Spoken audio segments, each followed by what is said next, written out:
Hello. Hello. There you are. See, I have height today. How are you? How are you, Mushk? Good. So Mushk has been modeling since 2016, 17? 2017 December. 2017 December. One of the few models that have taken supermodel, the word supermodel, to the next level in this generation. We have a lot of models and a lot of really good models, but supermodel, when you think, it's Mushk. Why is that? Because she's not only almost 6 feet tall, but she's got that dynamic. She comes from a really strong background. She's a good advocate for women's rights, for models' rights, for elevating fashion to the next level. Yeah. Again, you've done Milan Fashion Week. I mean, how cool is that? The only Pakistani model to have walked an international runway. Yeah. For Fashion Week. For the Fashion Week. That too, Milan. I mean, how super is that? We'll talk about that.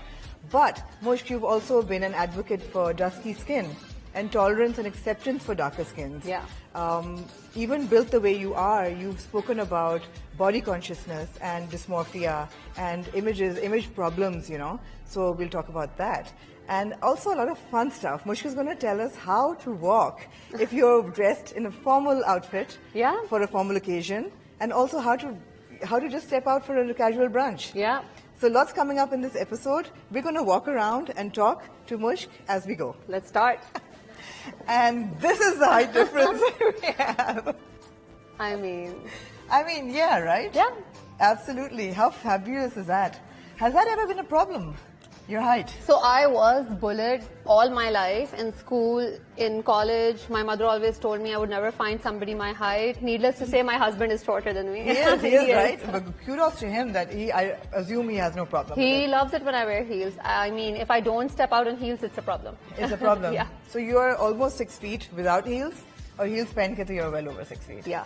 So रिश्तों में तो problem होगा. रिश्ता हो गया. रिश्ता हो गया, शादी होगी, problem हुआ, लेकिन अल्लाह का शुक्र है. All good. Yeah. So let's walk around. Yes.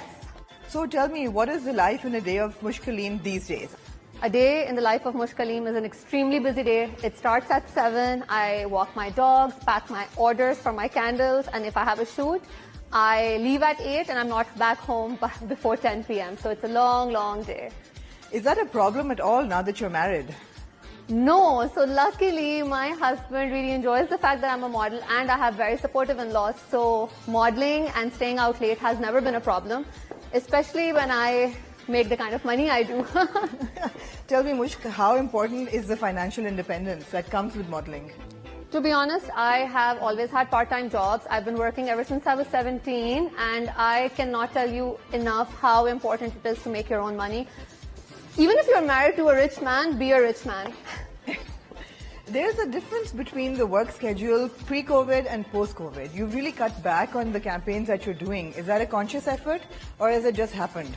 I mean, I remember there were 6 months when I didn't work at all because COVID happened, but now I've just been selective because I really want to work on my brand. I want to be Mushk Kaleem, who's not accessible to everybody, and I really want to take out time for myself, go to the gym, spend time with my husband, and work on my entrepreneurship.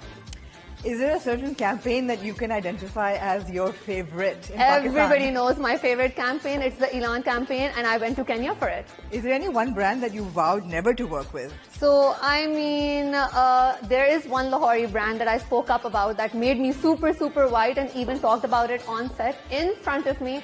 So yeah, never working with them again. Would you say that's the lowest point in your career as a model? I wouldn't say that's my lowest point in my career. The lowest point in my career was probably when I was so obsessed with the way I looked that I was 6 feet tall and I weighed 45 kgs. Not the best mindset to be in.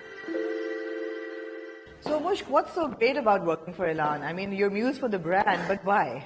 So I have been working with Elan since the start of my career. One of my first major campaigns was Elan, and I haven't looked back because A, I love the clothes, 2, it gets me most work, and 3, no matter what shoot I do, all the references are Elan references. So it's just made me money. And is there any one campaign or any one brand that you vowed never to work with? I mean, to be honest, any brand that is unreasonably tacky, that makes me look white just for the heck of it, I'm not working with them. They know it. It's happened more than once. Have you ever had an issue with payments? No, I haven't had an issue with payments because everybody knows they're not supposed to mess with me. So yeah, payments has not been an issue with me. Set your boundaries from the get-go. Mushk, what is the toughest part of your job? The toughest part of my job, it's more emotionally draining because I get to see my dogs and my husband usually after a full week of work.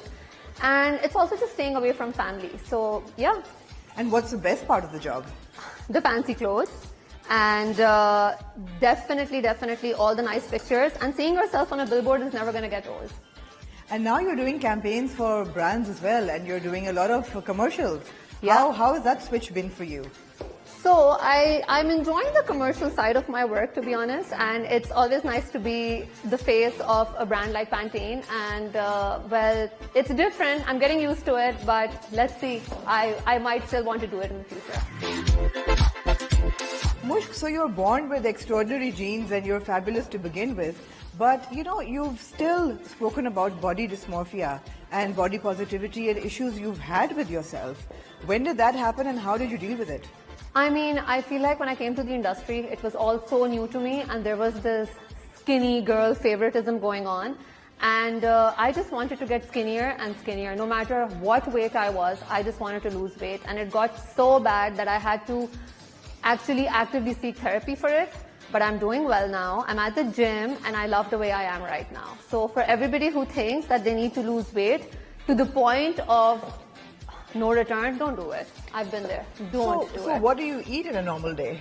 So what do I eat in a normal day? I have 2 meals a day. That's only because I am not a morning person, so I don't have breakfast. But for lunch, I'll have anything home cooked.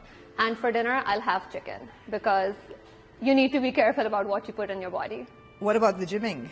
Every single day. Oh, really? Yeah, except Sundays, because Sundays are for my dogs. And what kind of gym do you prefer? What kind of exercise? So I would only do cardio, but my husband, who's a fitness freak, is now my trainer, and he will push me till my body is sore. So he wants me to have muscles coming out left, right, and center. So now I'm doing all sorts of exercise. And today is leg day. It's Friday. Fun. So Mushk, you've been very vocal about and very protective of your skin tone. You've got a beautiful dusky complexion and you've been on an anti-whitening campaign. You've even said no to fairness creams and you said no to a really big commercial. Yeah. So tell me about that. How difficult has that been? It's been really difficult because you do upset a lot of people when you say no to work, and also I just do not want to compromise on my values. I really want to stand firm because I truly believe that you are bigger than your skin tone. And brown is beautiful, so let's never ever change that. So do photographers still whiten you up in the Photoshop? Not as much. I feel like people now are actually more acceptable of natural skin tones, and they try not to edit photos as much either, and it's very refreshing to see.